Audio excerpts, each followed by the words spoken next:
Hello friends, आप लोग corona महामारी के इस दौर में भारत के एक संस्थान CSIR का नाम जरूर सुने होंगे। CSIR मतलब council of scientific and industrial research, जिसे हिंदी में वैज्ञानिक और औद्योगिक अनुसंधान परिषद भी कहा जाता है। सितंबर 1942 में पहली बार गठित ये संस्थान भारत में वैज्ञानिक और औद्योगिक अनुसंधान की अगुवा तो रही ही है, कोरोना जैसी महामारी की समस्याओं से निपटने में भी अपनी भूमिका का निर्वहन की है। इसलिए CSIR की चर्चा होना तो लाजमी है। लेकिन क्या आप लोग भारत की स्वतंत्रता के बाद इन संस्थानों के विकास के पीछे एक महत्वपूर्ण भूमिका निभाने वाले वैज्ञानिक के बारे में जानते हैं, जिसे भारत के शोध प्रयोगशालाओं का जनक भी कहा जाता है? हम लोग यह जानते हैं कि CSIR भारत के युवा वैज्ञानिकों को प्रोत्साहित करने के लिए डॉक्टर शांति स्वरूप भटनागर पुरस्कार वितरित करती है। अब आप समझ गए होंगे CSIR के विकास के लिए तत्कालीन प्रधानमंत्री पंडित जवाहरलाल नेहरू को सलाह देने के साथ ही वैज्ञानिक माहौल को तैयार करने का काम करने वाले डॉक्टर शांति स्वरूप भटनागर ही थे। वह CSIR के संस्थापक निदेशक थे। उनके नेतृत्व में ही CSIR न सिर्फ फला फूला बल्कि देश के वैज्ञानिक और औद्योगिक प्रगति में महत्वपूर्ण भूमिका निभाई। उन्हीं के प्रयत्नों से भारत की स्वतंत्रता के बाद 12 राष्ट्रीय प्रयोगशालाओं का जन्म और विकास हुआ। उनके निधन के बाद तो पंडित जवाहरलाल नेहरू ने उद्गार व्यक्त करते हुए कहा था कि मैं हमेशा कई प्रमुख हस्तियों के साथ जुड़ा रहा हूं जो खास चीजों के लिए प्रसिद्ध रहे हैं, लेकिन डॉक्टर भटनागर में कई चीजों का एक विशेष संयोजन था। उन चीजों को हासिल करने का जबरदस्त उत्साह और ऊर्जा थी। इसका परिणाम है कि उन्होंने उपलब्धियों का रिकॉर्ड बनाया जो वास्तव में उल्लेखनीय हैं। मैं कह सकता हूं कि डॉक्टर भटनागर के बिना आप राष्ट्रीय प्रयोगशालाओं की श्रृंखला नहीं देख सकते थे। आज CSIR के 38 संस्थानों की जो भूमिका देख रहे हैं वह उन्हीं के बीजारोपण के परिणाम हैं। आइए आज हम लोग डॉक्टर शांति स्वरूप भटनागर के जीवन और कृतित्व की चर्चा करते हैं। डॉक्टर शांति स्वरूप भटनागर का जन्म 21 फरवरी 1894 को अविभाजित पंजाब के भेड़ा नामक गांव में हुआ था। विभाजन के बाद यह गांव पाकिस्तान में चला गया है। जन्म से मात्र 8 माह ही बीते थे कि उनके सिर से पिता का साया उठ गया। अब उनके पालन पोषण की जिम्मेवारी ननिहाल पर आ गई। उनकी मां अपने पिता के घर में आ गईं।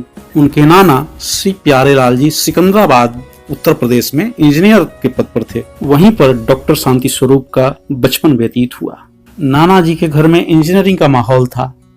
शांति स्वरूप को भी खिलौनों में खूब मन लगता था। नाना जी के द्वारा लाए गए इलेक्ट्रॉनिक खिलौनों के साथ खेलते हुए वह बड़े हुए। सिकंदराबाद के ही DAV स्कूल से उनकी पढ़ाई लिखाई शुरू हुई। छात्र जीवन से वह मेधावी तो थे ही, काफी परिश्रमी भी थे। क्लास में पढ़ी गई विज्ञान की बातों को अक्सर वह घर पर आकर के प्रैक्टिकल करके देखा करते। कई बार वह अपने प्रयोगों में सफल भी होते। कक्षा की पढ़ाई के बाद वह अपने मन में उठे हुए सवालों का समाधान अपने शिक्षकों से करते थे। कई बार तो उनके रोचक सवालों को सुन करके उनके शिक्षक भी चकरा जाया करते थे। इस तरह से घर और बाहर हर कहीं पढ़ाई का ही धुन उनके सिर पर सवार रहा करती थी। अब शांति स्वरूप थोड़ा बड़ा हो गए थे और हाई स्कूल के पढ़ाई की चिंता थी। तभी उनके अध्यापक पिता के गहरे मित्र लाला रघुनाथ सहाय का संरक्षण उन्हें मिला। वह 1908 में लाहौर आ गए। वहीं पर रघुनाथ बाबू हाई स्कूल में हेडमास्टर थे। वहां से हाई स्कूल की पढ़ाई के बाद उनका दाखिला वहीं पर दयाल सिंह कॉलेज में हुआ। उसी दौरान सरस्वती स्टेज सोसाइटी नामक एक संस्था से उनका जुड़ाव हुआ और वह हिंदी तथा उर्दू में लेखन कार्य करने लगे। उनकी उर्दू में लिखी हुई करामाती नामक नाटक तो काफी प्रसिद्ध हुई।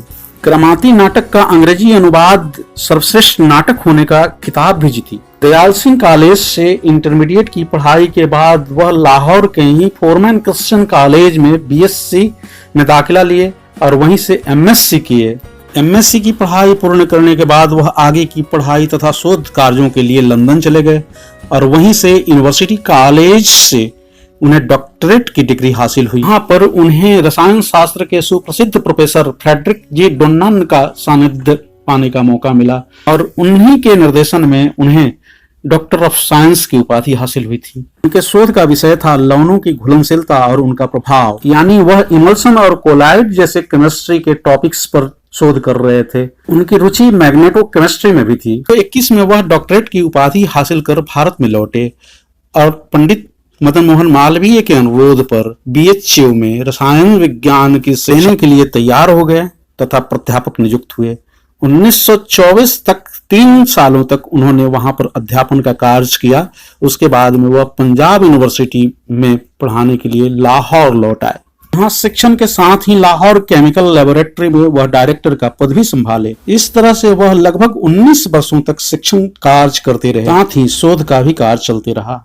एक बार एक ब्रिटिश तेल कंपनी रावलपिंडी के पास तेल कुआं खुदवा रही थी, लेकिन नमकीन पानी के प्रभाव से वहां की मिट्टी इतनी कठोर हो गई थी, तेल का निकलना बहुत ही मुश्किल हो गया था और कंपनी को लगातार घाटा जा रहा था। तभी किसी ने डॉक्टर भटनागर के नाम का सुझाव दिया। डॉक्टर भटनागर से संपर्क किया गया और डॉक्टर भटनागर ने एक विशेष प्रकार की गोंद बना करके उस समस्या का समाधान निकाला, जिससे उनका काफी नाम धाम हुआ। कंपनी के द्वारा जो इनाम की राशि दी गई उसे उन्होंने पंजाब यूनिवर्सिटी को दान कर दिया। 1940 में उन्हें दिल्ली बुला लिया गया और वैज्ञानिक तथा औद्योगिक अनुसंधान परिषद में सरकार के सलाहकार नियुक्त किए गए। उनके प्रयत्नों से सितंबर 1942 में CSIR का जन्म हुआ। 1941 में ब्रिटिश सरकार ने उन्हें नाइट की उपाधि दी तथा 1943 में वह fellow of the royal society London चुने गए। वह पंडित जवाहरलाल नेहरू की सरकार में शिक्षा विभाग में सचिव के पद पर कार्यरत हुए तथा आगे चल करके भारत सरकार के शिक्षा सलाहकार भी नियुक्त हुए। इस तरह से पंडित जवाहरलाल नेहरू के साथ उनका मित्रवत रिश्ता भारत के वैज्ञानिक प्रयोगशालाओं के निर्माण के लिए उचित माहौल तैयार करने का काम किया। इस तरह से 12 राष्ट्रीय प्रयोगशालाओं की स्थापना का श्रेय उन्हें दिया जाता है। वह विश्वविद्यालय अनुदान आयोग के पहले अध्यक्ष भी थे। 1954 में उन्हें भारत सरकार ने पद्म विभूषण से सम्मानित किया।